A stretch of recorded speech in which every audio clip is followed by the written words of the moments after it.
Bismillahirrahmanirrahim. Assalamu alaikum. Today's topic is electric field lines. अपने previous lecture में हमने electric field के बारे में पढ़ा था। हमें पता है कि हर चार्ज की सराउंडिंग में उसकी इलेक्ट्रिक फील्ड होती है। अब हमने ये देखना है कि हम इलेक्ट्रिक फील्ड को रिप्रेजेंट कैसे करेंगे, उसको शो कैसे करवाएंगे। तो इलेक्ट्रिक फील्ड की विजुअल रिप्रेजेंटेशन के लिए माइकल फैराडे ने प्रपोज किया था कि हम हर चार्ज के गिर्द उसकी इलेक्ट्रिक फील्ड को शो करवाने के लिए इलेक्ट्रिक फील्ड लाइंस ड्रॉ कर सकते हैं। ये इलेक्ट्रिक फील्ड लाइंस हमें हर पॉइंट पे चार्ज के अराउंड उसकी इलेक्ट्रिक फील्ड की स्ट्रेंथ और उसकी डायरेक्शन के बारे में इंफॉर्मेशन देंगी। अब आपको अपनी स्क्रीन पे एक फिगर नज़र आ रही है जिसमें सेंटर में एक पॉजिटिव चार्ज है और उसके सराउंडिंग में उससे इक्वल डिस्टेंसेस पे टेस्ट चार्जेस पड़े हुए हैं। ठीक है, अब चूँकि सेंटर वाला चार्ज पॉजिटिव है और टेस्ट चार्जेस भी पॉजिटिव होते हैं, तो सेंटर वाला चार्ज इन टेस्ट चार्जेस को रिपेल करेगा, अपने से परे धकेलेगा। ठीक है, रिपल्सिव फोर्स की डायरेक्शन को हमने इन एरो से शो किया हुआ है। ठीक है, और हमें पता है कि इलेक्ट्रिक फील्ड की जो डायरेक्शन की वही डायरेक्शन होती है जो कि इलेक्ट्रिक फोर्स की डायरेक्शन होती है। तो यहाँ से हम कह सकते हैं कि पॉजिटिव चार्ज की जो इलेक्ट्रिक फील्ड है वो रेडियली आउटवर्ड होती है। Each test charge will experience a repulsive force. हमें पता है the electric field lines created by charge plus Q is directed radially outward. अब यहाँ पे हमारे पास दो आइसोलेटेड चार्जेस हैं, एक पॉजिटिव चार्ज है और एक नेगेटिव चार्ज है। दोनों चार्जेस हमने इनके दरम्यान में बाउंड्री बनाई हुई है, इसी वजह से बनाई हुई है कि हम ये शो कर रहे हैं कि दोनों चार्जेस अलग अलग हैं, आइसोलेटेड हैं, एक दूसरे के करीब नहीं पड़े हुए। ठीक है, पॉजिटिव चार्ज को अगर आप देखें तो पॉजिटिव चार्ज के गिर्द हमने रेडियली आउटवर्ड वेक्टर्स बनाए हुए हैं। ठीक है, ये जो वेक्टर्स हैं रेडियली आउटवर्ड, ये हमें पॉजिटिव चार्ज की वजह से इलेक्ट्रिक फील्ड की डायरेक्शन और उसकी स्ट्रेंथ के बारे में इंफॉर्मेशन दे रहे हैं। ठीक है, अगर आप इस पॉजिटिव चार्ज के करीब कोई टेस्ट चार्ज रखेंगे तो क्या होगा, ये पॉजिटिव चार्ज उस टेस्ट चार्ज को परे धकेलेगा, रिपेल करेगा। ठीक है, तो जो रिपल्सिव फोर्स होगी उसकी भी वही डायरेक्शन होगी ये जो इन एरोज़ की डायरेक्शन है। तो ये एरोज़ यहाँ पे हमें इलेक्ट्रिक फील्ड की डायरेक्शन के बारे में बता रहे हैं। एक और चीज़ आपको नज़र आ रही होगी कि चार्ज के नज़दीक इलेक्ट्रिक फील्ड लाइन्स एक दूसरे के करीब हैं और जैसे ही हम चार्ज से दूर जाते जा रहे हैं इलेक्ट्रिक फील्ड लाइन्स के दरमियान डिस्टेंस बढ़ता जा रहा है। ठीक है, तो ये इस चीज़ को इंडिकेट कर रहा है कि चार्ज के नज़दीक इलेक्ट्रिक फील्ड की स्ट्रेंथ ज़्यादा होती है और जैसे ही चार्ज से आप दूर जाते जाते हैं इलेक्ट्रिक फील्ड की स्ट्रेंथ कम होती जाती है। ठीक है, सिमिलरली यहाँ पे एक नेगेटिव चार्ज आपको नज़र आ रहा है। इस नेगेटिव चार्ज के करीब अगर आपको टेस्ट चार्ज रखेंगे तो ये नेगेटिव चार्ज उस टेस्ट चार्ज को अपनी तरफ अट्रैक्ट करेगा।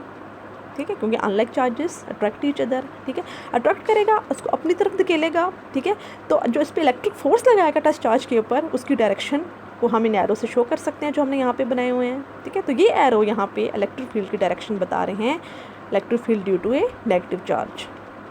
तो यहाँ पे भी सिमिलरली चार्ज के करीब इलेक्ट्रिक फील्ड की स्ट्रेंथ ज़्यादा है और दूर जाएंगे तो इलेक्ट्रिक फील्ड की स्ट्रेंथ कम होती जाएगी। ठीक है, और एक और बात यहाँ पे आप माइंड में रखें कि ये जो इलेक्ट्रिक फील्ड हमने यहाँ पे शो किया है ये 2 डायमेंशनल पिक्चर है। एक्चुअली ये होता है कि इलेक्ट्रिक फील्ड 3 डायमेंशनली ओरिएंट कर रही होती है फ्रॉम ए चार्ज। ठीक है, तो हर तरफ 3 डायमेंशन में इलेक्ट्रिक फील्ड की डायरेक्शन होती है। ठीक है, the number of lines per unit area passing perpendicular through an area is proportional to the magnitude of electric field. अगर हम इन चार्जेस के करीब कोई स्मॉल एरिया एलिमेंट ले लें, ठीक है, तो जो इलेक्ट्रिक फील्ड लाइंस उस एरिया एलिमेंट में से पास करेंगी, ठीक है, वो भी हमें इलेक्ट्रिक फील्ड की मैग्नीट्यूड के बारे में इंफॉर्मेशन देंगी। ठीक है, यानी अगर आप फ़र्ज़ करें इस चार्ज के करीब यहाँ पे मैं एक एलिमेंट ऑफ एरिया बना लेती हूँ, तो यहाँ से 2 इलेक्ट्रिक फील्ड लाइंस पास कर रही हैं, इसका मतलब है कि यहाँ पे इलेक्ट्रिक फील्ड की स्ट्रेंथ ज़्यादा है। अगर मैं यही वाला एरिया इससे थोड़ा सा दूर ड्रॉ करूँगी तो इलेक्ट्रिक फील्ड की सिर्फ एक लाइन पास करेगी।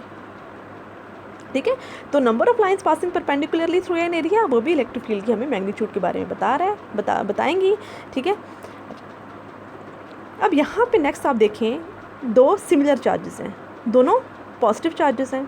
ठीक है, हमने दोनों पॉजिटिव चार्जेस को एक दूसरे के बिल्कुल करीब करीब रख दिया है। अब हमें पता है कि पॉजिटिव चार्ज की जो इलेक्ट्रिक फील्ड होती है वो रेडियली आउटवर्ड होती है, लेकिन चूंकि हमने यहाँ पे पॉजिटिव चार्जेस को एक दूसरे के करीब करीब रख दिया है तो इन पॉजिटिव चार्जेस की जो इलेक्ट्रिक फील्ड है वो एक दूसरे के साथ इंटरेक्ट करेगी और इंटरेक्शन की वजह से जो रेडियली आउटवर्ड इलेक्ट्रिक फील्ड थी उसकी डायरेक्शन चेंज हो गई है, वो जो डायरेक्शन चेंज होने का मतलब ये है कि इलेक्ट्रिक फील्ड अब रेडियली आउटवर्ड नहीं रही बल्कि कर्व्ड हो गई है, हर पॉइंट पे कर्व्ड है इलेक्ट्रिक फील्ड। ठीक है, और अब इन चार्जेस के दरमियान में सेंट्रल वाले रीजन को देखें जहाँ पर कोई इलेक्ट्रिक फील्ड नहीं है, तो यहाँ पे बेसिकली क्या हो रहा है कि यहाँ पे स्ट्रॉन्ग रिपल्शन है दोनों चार्जेस के बीच में, तो इलेक्ट्रिक फील्ड जो रेडियली आउटवर्ड आ रही थी वो बिल्कुल ही उनकी डायरेक्शन चेंज हो चुकी है और वो कर्व्ड हो गई हैं। ठीक है, अब आपको यहाँ पे एक और चीज़ नज़र आ रही है कि हमने रेड कलर के एरोस शो किए हुए हैं ये, और साथ हमने लिखा हुआ है ई नेट। ये रेड कलर के एरोस हमें हर पॉइंट पे टोटल इलेक्ट्रिक फील्ड की वैल्यू बता रहे हैं। ठीक है, जब भी दो या दो से ज़्यादा चार्जेस एक दूसरे के करीब पड़े होते हैं और उनकी इलेक्ट्रिक फील्ड्स इंटरेक्ट कर रही होती हैं, तो हर पॉइंट पे जो इलेक्ट्रिक फील्ड होती है, टोटल इलेक्ट्रिक फील्ड होती है, वो हमारे पास वेक्टर सम होती है इलेक्ट्रिक फील्ड का ड्यू टू ऑल चार्जेस। ठीक है, इसी वजह से हमने यहाँ पे आपको नज़र आ रहा है कि हमने जो रेड एरो से हमने ई नेट को शो किया हुआ है। ठीक है, ये ई नेट जो है वो इन दोनों चार्जेस की वजह से इलेक्ट्रिक फील्ड को शो कर रही है। ठीक है, अच्छा, अब यहाँ पे आप देखें दो ऑपोजिट चार्जेस हैं, एक पॉजिटिव चार्ज है और एक नेगेटिव चार्ज है। ठीक है, अब हमें पता है दो ऑपोजिट चार्जेस हमेशा एक दूसरे को अट्रैक्ट करते हैं। ठीक है, पॉजिटिव चार्ज की वजह से इलेक्ट्रिक फील्ड रेडियली आउटवर्ड होती है, नेगेटिव की वजह से रेडियली इनवर्ड होती है। अब चूँकि हमने दोनों चार्जेस को एक दूसरे के करीब रखती है, तो यहाँ पे आप गौर से देखें इलेक्ट्रिक फील्ड को, तो हमें नज़र आ रहा है कि हमें यूँ लग रहा है यहाँ पे कि इलेक्ट्रिक फील्ड लाइंस पॉजिटिव से निकल रही हैं बाहर और नेगेटिव के अंदर जा रही हैं हर पॉइंट पे। सेंटर में खास सेंटर वाले रीजन को अगर आप देखें तो इलेक्ट्रिक फील्ड लाइंस हमें लग रहा है कि पॉजिटिव से निकल रही हैं और नेगेटिव में अंदर को जा रही हैं। ठीक है, यहाँ पे भी दोनों चार्जेस की इलेक्ट्रिक फील्ड ने इंटरेक्ट किया है, तो उनका जो पाथ है इलेक्ट्रिक फील्ड का वो कर्व्ड हो गया। ठीक है, अब यहाँ पे हमने 3 पॉइंट्स लिए हुए हैं, पॉइंट 1, पॉइंट 2, पॉइंट 3। पॉइंट 1 पे हमने इलेक्ट्रिक फील्ड को E1 से शो किया हुआ है, पॉइंट 2 से इलेक्ट्रिक फील्ड की डायरेक्शन को E2 से शो किया हुआ है, पॉइंट 3 पे इलेक्ट्रिक फील्ड की डायरेक्शन को E3 से शो किया हुआ है। ठीक है, तो यहाँ पे जो ये E1, E2, E3 यहाँ पे नेट इलेक्ट्रिक फील्ड की वैल्यू बता रहे हैं इन डिफरेंट पॉइंट्स पे। ठीक है, तो हमें नज़र आ रहा है कि पॉइंट 1 पे इलेक्ट्रिक फील्ड जो है वो ये जो कर्व्ड है इसके ऊपर हमने टेंजेंट लिया हुआ है, ये टेंजेंट हमें इलेक्ट्रिक फील्ड की डायरेक्शन बता रहा है।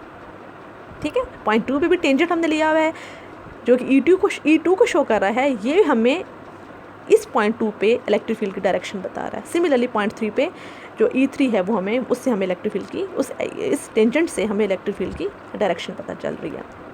यहाँ पे एक इम्पॉर्टेंट पॉइंट ये भी है कि इलेक्ट्रिक फील्ड लाइंस दो चार्जेस की वजह से या दो से ज़्यादा चार्जेस की वजह से कभी भी एक दूसरे को क्रॉस नहीं करती, क्योंकि अगर इलेक्ट्रिक फील्ड लाइंस क्रॉस करेंगी तो नेट इलेक्ट्रिक फील्ड की सिर्फ एक डायरेक्शन नहीं होगी, जो कि पॉसिबल नहीं है। ठीक है, फॉर एग्जांपल देखें, अगर यहाँ पे ये डायरेक्शन है, अगर ये डायरेक्शन होती है पॉजिटिव चार्ज की वजह से इलेक्ट्रिक फील्ड की, ये देखें ये रेडियली आउटवर्ड। ठीक है, ये डायरेक्शन होती है, और नेगेटिव के यहाँ से नेगेटिव के मैं बनाती हूँ। ठीक है, नेगेटिव की क्या है, ये डायरेक्शन होती है। तो इस पॉइंट पे अगर हम इलेक्ट्रिक फील्ड निकालें तो इस पॉइंट पे इलेक्ट्रिक फील्ड की 2 डायरेक्शंस हो जाती हैं। अगर तो इलेक्ट्रिक फील्ड क्रॉस कर रही हैं तो इस पॉइंट पे इलेक्ट्रिक फील्ड की 2 डायरेक्शंस हो जाती है, ये डायरेक्शन और ये डायरेक्शन, जो कि पॉसिबल नहीं है। ठीक है, टेक्निकली एक पॉइंट पे इलेक्ट्रिक फील्ड की सिर्फ एक ही डायरेक्शन हो सकती है। ठीक है, और जब आप इसको मैथमेटिकली निकालेंगे नेट इलेक्ट्रिक फील्ड को 2 या 2 से ज़्यादा चार्जेस के लिए, तो आप इसको जैसे वेक्टर्स को ऐड करते हैं हेड टू टेल रूल्स, उस तरीके से आप इसको ऐड करेंगे। ठीक है, अब यहाँ पे हमारे पास एक कैपेसिटर है। हमें पता है कैपेसिटर की एक पॉजिटिव प्लेट होती है और एक नेगेटिव प्लेट होती है। तो यहाँ पे भी इलेक्ट्रिक फील्ड लाइंस अगर हम शो करें कैपेसिटर के दरमियान में, प्लेट्स के दरमियान में, तो हमें नज़र आ रहा है, यूँ लग रहा है कि इलेक्ट्रिक फील्ड लाइंस पॉजिटिव से बाहर आ रही हैं और इलेक्ट्रिक फील्ड और नेगेटिव प्लेट के अंदर जा रही हैं। ठीक है, और सेंटर पे हमें नज़र आ रहा है, सेंटर वाले सारा रीजन में इलेक्ट्रिक फील्ड लाइंस एक दूसरे के पैरेलल हैं। इसका मतलब ये है कि इसके सेंटर में इलेक्ट्रिक फील्ड जो है वो यूनिफॉर्म है। और जैसे ही आप एजेस की तरफ जा रहे हैं तो इलेक्ट्रिक फील्ड फिर कर्व्ड होने लगी है। तो यहाँ पे जैसे ही आप बाहर की तरफ जाते हैं प्लेट्स के दरमियान से, तो इलेक्ट्रिक फील्ड यूनिफॉर्म नहीं रहती। अब एंड पे हम इस पोजीशन में हैं कि हम इलेक्ट्रिक फील्ड की सारी प्रॉपर्टीज़ के बारे में बता सकते हैं। ठीक है, और ये प्रॉपर्टीज़ बहुत इंपॉर्टेंट हैं। अक्सर शॉर्ट क्वेश्चंस आ जाते हैं एग्जाम में आपके 2 नंबर का या 3 नंबर का, जिसमें आपसे इलेक्ट्रिक फील्ड की 2 या 2 से ज़्यादा के प्रॉपर्टीज़ के बारे में पूछा होता है। ठीक है, तो ये 4 प्रॉपर्टीज़ जो हमारे पास यहाँ पे स्क्रीन पे शो हो रही हैं, ये बहुत इंपॉर्टेंट है। First property, electric field lines originate from positive charges and end on negative charges. ये भी हम देख चुके हैं पीछे।